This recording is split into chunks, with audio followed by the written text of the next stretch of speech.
Good morning, Doug. How are you doing today? Good, Arrow. How are you? Absolutely fantastic. Dude, I'll tell you what, I came up through the 1980s of that electronic dance period, and I'll tell you, listening to your music is not only giving me flashbacks, but it's given me hope that you could be actually starting something that could really electrify this entire planet. Well, thank you very much. That's very nice of you to say. We'll keep our fingers crossed. What is it that drew you to the electronic music? I mean, because your voice absolutely fits perfectly in there, but what drew you to that? Well, electronic music has always been one of my favorite genres.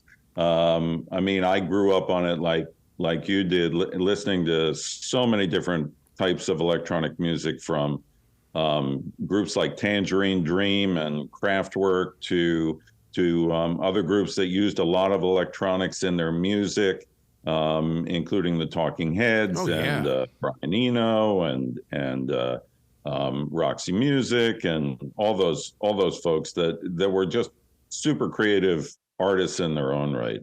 And I think that passion for it really resonated with me, and it also resonated with our writer and director, John Clayton Doyle, even though he's half my age.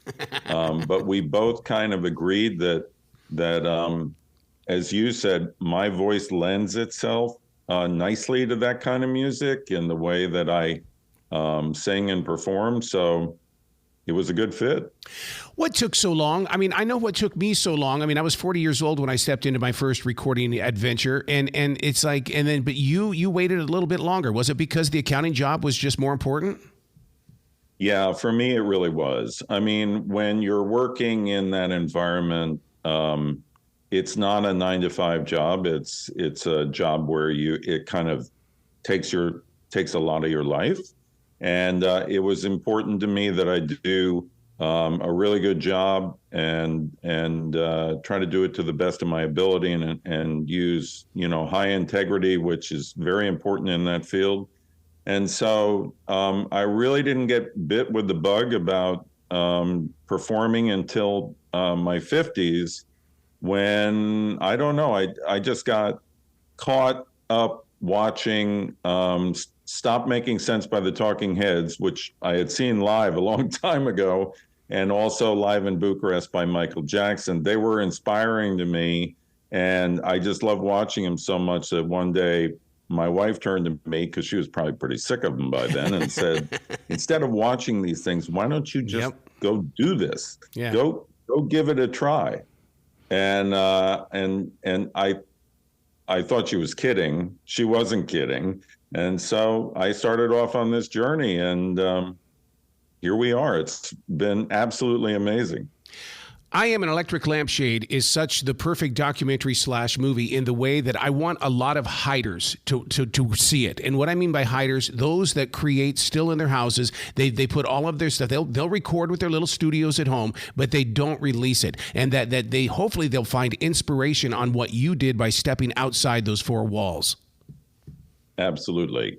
Well, that would be a wonderful thing. In fact, I really hope that people that watch this film, whether they're in the creative field or not, that they walk away and say, well, that guy did something pretty far out, pretty crazy. I don't have any interest in being a performer, but hey, if he can do it at age 60 and pursue that dream, then maybe I ought to try whatever my dream is, whatever age I am, and just give it a go.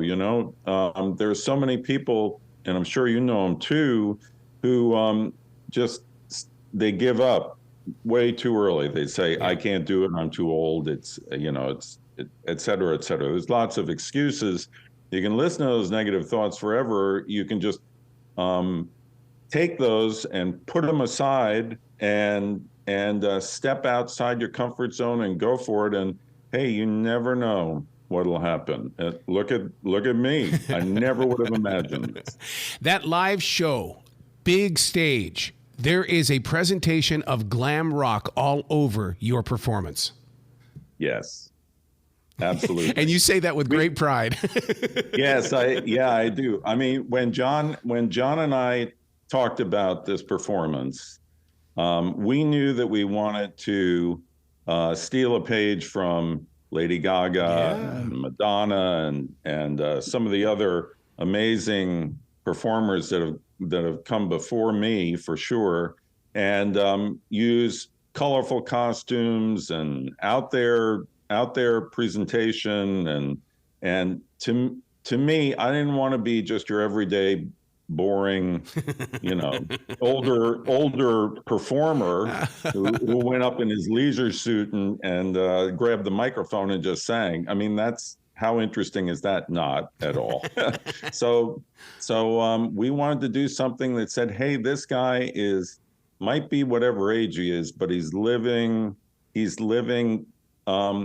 creatively, and he's acting like someone that's half his age or 3/4 of his age. He can do it, and maybe you can too. I was reading up on that the one thing that it's how old you are physically versus how old are you mentally. And really the one thing I've learned about as I've aged, because I just turned 60 this year, and that is that mental age is where you truly are. I'm forever 17. I will never change. And so what would be your mental age? No, for me, it'd probably be in my early 30s. Really? Because that was one of the most exciting times of my life, Wow. I'd say, because that was around the time I met my wonderful wife, Gina, and we were getting married, and everything was new and fresh, and I couldn't have been happier at that time, and I felt good, and I feel good now, trust me. But I just feel like that was an exciting time in my life, and I like to think that I want to keep living that for as long as I possibly can. Now, working with John Doyle, here's the thing that I really have to dig deep in here, because I'm also into the music business side of it all. Is it kind of weird for John that the bean counter is also the guy that's singing the songs? Yeah. Probably, yes. Probably it was weird for the entire film crew that the bean counter was singing songs. But I have to say, we had an amazing team that worked with us. And although perhaps they had their doubts along their way, I'm sure that some of them did, that Doug could really do this.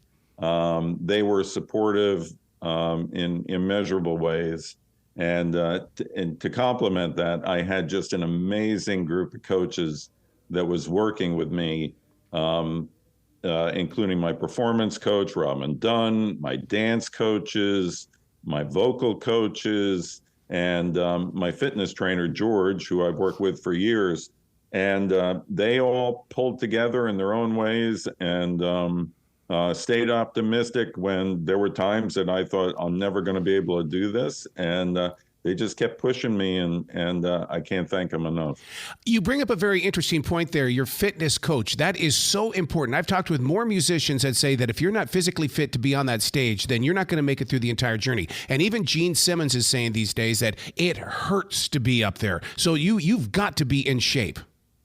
Absolutely. Absolutely. And I've been working with George, for probably about 20 years now. And the one thing I like about George is when I go to work with him, I never know what to expect. It's a surprise every day. It's never a repeat routine. And there's no doubt that I'm going to leave that workout with him exhausted. But that's a good thing. And it paid off in spades for me in the film, because without that fitness, it would have been very difficult to do all the work that I did in the film. What was it like for you to watch the documentary the very first time? I realized that you were the guy that was on the camera, and those cameras were around you, and it was really telling your story. But then somewhere along the line, you had to sit back in your own chair and watch it. Yes, I did. So it's interesting. The first time I saw it, it was very exciting to see myself in a feature-length film. As you can imagine, you never dreamed that you would actually be in such a thing, and there you are on your big screen TV, actually acting and performing and seeing all the people that you worked with along the way. I mean, it's quite a thrill. And then the more you watch it, the more critical you get of your performance. Yep. And so now when I watch it, there are times during the film when I cringe, and there are times during the film when I just love watching it. Yeah. And I think my wife Gina, who is in the film, by the way, as my wife also feels the same way. We get to the parts where she's featured, and she covers her eyes and says, "Oh my God, can we fast forward through this?" Yep. And but in other parts of the film, she just loves it. So I think for both of us, we both think of Adam Driver when he says, "I won't ever watch a film that I made." Right. I think we share his sentiments in many ways. This was shot in the U.S., Mexico, and Philippines. I mean, my God, you've done some traveling, dude. Yes, absolutely. Yeah, we wanted to bring an international presence to this film. We also wanted to. It was important for John and me that we also bring diversity in the other real life actors that were in the film. And so John had the idea originally to go to Manila in the Philippines to shoot, because he thought it'd be an interesting locale and have interesting places that we could actually set up to film. And that proved true in so many ways. And then Mexico City kind of came about because we wanted to go outside the U.S. again to do the live concert, but logistically, it made a lot of sense to keep it a little closer to the U.S. And so Mexico City came up as a locale to do that. And we had a wonderful production company down there that worked with us. And we really couldn't have been happier with the whole way that turned out. It was absolutely fantastic. Going out on the road, everybody has to be the opening band, and then you grow into that main attraction. Are you trying to team up with others? And the reason why I would not want you to be my opening band, because I know you would be better than me. And people would, and when you get off the stage, they're going to think of you the entire time that I'm on that stage. Are you running into anything like that? No, I'm not currently. I think that's a nice compliment. I mean, since we finished filming, we had to do all the post-production work, and I was heavily involved in that. And then really the work of the producers' work for me has kind of been all encompassing for at least a couple of years. We were out on a film festival run for almost a full year and appeared at 22 film festivals and won awards at 12 of them, which was wonderful. And then my focus has really been on establishing a social media presence with help from professionals, and finding a home for the film, which we've now achieved. So it's been a long road. I mean, we started this film back in 2016, and here we are. And so I think once the film is out there, then it'll be time to figure out, what's next for me. You said social media connection. I cannot find a video of you anywhere. That's the Led Zeppelin mystery right there, dude. Well, there are some clips on our Instagram page, which is at Electric Lampshade, and there are also some clips on our Facebook page, which is I'm without the apostrophe and Electric Lampshade Film. So you can find some clips there, and the trailer is out there on the internet, YouTube, and so on. So. So we're trying to publicize the film and publicize the fact that it's coming out March 28th, and we're keeping our fingers crossed and hoping for the best. Most people that reach 45 and beyond become wedding DJs. They become bar mitzvah DJs. You chose the live music. I mean, what happened here? Well, to be fair, I did dip my toe into being a DJ. There you go. Back when I was in my late 40s, I worked at a community radio station up in the Hudson Valley of New York, and had a weekly radio show. Nice. And at the ungodly hour of 6 to 9 a.m. on Sunday mornings. But nonetheless, it was successful, and I really enjoyed it until I got to the time when, now this was a time when CDs were the way that you played the music on the radio program. Yeah, so I'm dating myself, I admit it. But my wife finally turned to me when we probably had 4,000 to 5,000 promotional CDs in our living room, and she said, "Look, you got a choice. You either give up the radio show or you got to get rid of these things. One of the two." And so I had done the show for about 10 years, and I figured, well, it's time to move on. I'm shocked that you haven't started a podcast talking with hider creative people, or just even with the connections that you're making with, because I mean, you've definitely got that connection in your voice and the compassion in your heart to help share the story of other travelers. Well, that is definitely something that I may consider in the future. And thanks again for that little extra push. That's an excellent suggestion. The pressure of going live on that stage, I always, that moment before your introduction, in my world, I say a little prayer. There's always like a little something that has to take place before it's showtime. What do you do before, boom, it's on? I try to breathe. Yes. Deep breaths. Try to relax my mind and not let it, take over, because that's the worst thing you can possibly do. And feel the energy of the audience, and then just get out there and know that it's all in your mind. You know it. You know what you're meant to do. And just trust your instinct and go for it. Creativity is a monster. It's a beast. You've got to constantly feed it. What other things are you hiding from us that we're going to learn about you in the future? Because you're in this mode of letting everything go now. Yeah, that's a great question. And it's hard for me to say. I kind of feel like how do I say this? Diplomatically, I've exposed myself in more ways than I possibly could have imagined. So I think I think the thing to say is, well, stay tuned and we'll find out. Now, you being that former accountant, and I always believe that you're always the accountant, I can't imagine what you're like when you're setting up a live show going, I can use that as a tax write-off. I can use that over there as a tax write-off. I'm in a good place. No, you don't do that.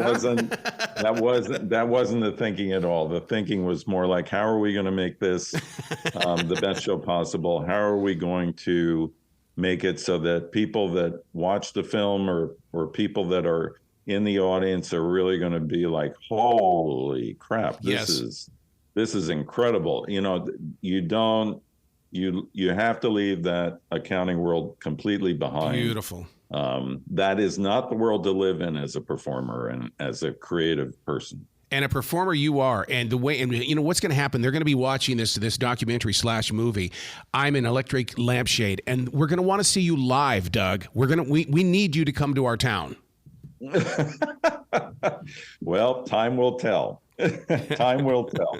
We'll get the movie out there, and then we'll see what happens next. How does the body feel after you've come off the stage? Because I know how I feel and how difficult it is to step out of that car for the very first time after the performance.